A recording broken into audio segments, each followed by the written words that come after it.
یہ توصیف الرحمان صاحب جو ہیں سعودی عرب والے، اللہ انہیں بھی خوش رکھے، مہربانی فرمائے. وہ انہوں نے ایک بڑی لمبی چوڑی تقریر کی مولانا مودودی کے خلاف، اور وہ کہتے ہیں کہ مولانا مودودی جو ہے نا وہ احادیث پر عقلی اعتراضات کرتے ہیں. انہوں نے کچھ مثالیں پیش کی جن میں مودودی صاحب یہ لکھتے ہیں کہ یہ حدیث کی سند بالکل ٹھیک ہے، اس میں جو سند میں کوئی اختلاف نہیں، کوئی مسئلہ نہیں، لیکن لگتا ہے کہ یہ حدیث ٹھیک نہیں ہوگی.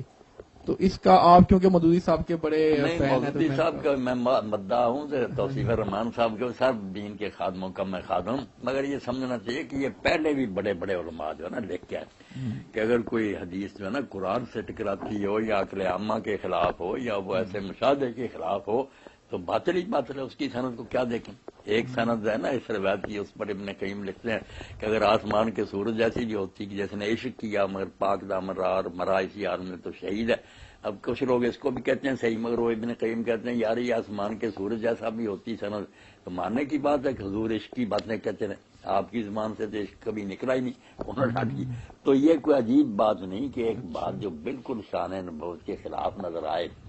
اس کو رد کر دیا جائے عقل کی وجہ سے. عقل صحیح جو ہے یہ نہیں کہ ہر آدمی کا مجھے سمجھ نہیں آتی میں رد کر دوں، پوری طرح دنیا کا عقل مند کہ یار یہ سیٹ نہیں ہوتی بات،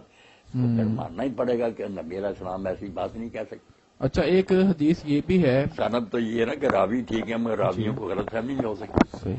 اب ایک پورا رسالہ جو پڑھنا چاہیے سیرت عائشہ رضی اللہ تعالیٰ عنہ کے ساتھ سید سلیمان ندوی رحمۃ اللہ نے لگا دیا علامہ زرکشی کا، بہت پیارا وہ چیپٹر وائز ہے کہ اما عائشہ نے جو صحابہ کی غلطیاں درست کی نا، کہا کہ اللہ اس پر رحم کرے، حضور نے بات اس رنگ میں کی تھی. اب وہ سندیں صحیح ہیں، صحابی بھی سچا مگر بات جو ہے نا ہو گئی اور طرح پہنچانے میں، جیسے وہ کہتے ہیں کہ حضرت عمر رضی اللہ عنہ کے بیٹے کہتے ہیں کہ میت جو ہے نا اس کو عذاب ہوتا گھر والوں کے رونے سے، تو انہوں نے کہا قرآن کہتا ہے کوئی کسی کا بوجھ نہیں اٹھائے گا، اس لیے گھر والے روتے ہیں تو وہ بھگتے پھریں گے، میت کو عذاب کیوں ہوتا؟ تو لوگوں نے کہا پھر وہ جھوٹے، انہوں نے کہا توبہ توبہ، وہ اللہ ان دونوں پر رحم کرے، سچے ہیں.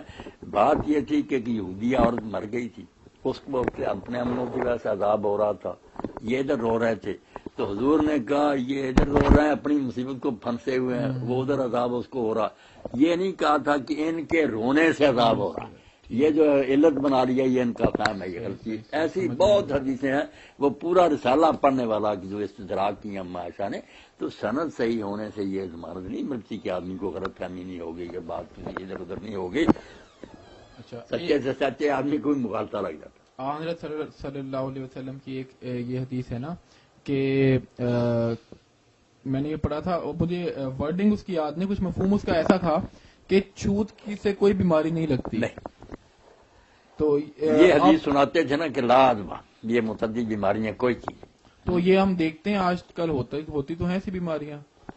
اب اس کا یہی پھر سنایا گیا، شعب چشم ہو گیا، نزلہ ہو گیا، اس پر پھر کہا کہ اس طرح ایک طرف تو یہ ہے، دوسری طرف یہ کہا آپ نے کہ کوڑی سے اس طرح دور بھاگو جس طرح نا آدمی کسی خوفناک چیز سے بھاگتا تھا. تو کہتے ہیں اگر یہ ادبا نہیں تھا متعدد بیماریاں تو یہ کیوں کہا کہ مجنون سے کوڑی سے دور بھاگو. پھر اس کا کیا، اس کا حل یہی کہتے ہیں کہ بعد میں پھر ابو ہریرہ چھوڑ گیا اس حدیث کو، چھوڑ دیا کہ مجھے غلط فہمی ہوئی ہے. یہ سارا وہ رسالہ جو ہے نا بہت اس کام میں مفید ہے کہ سندیں ٹھیک ہیں، صحابی بیان کر رہے ہیں، انہوں نے بات نہیں صحیح طرح یاد رہی. ٹھیک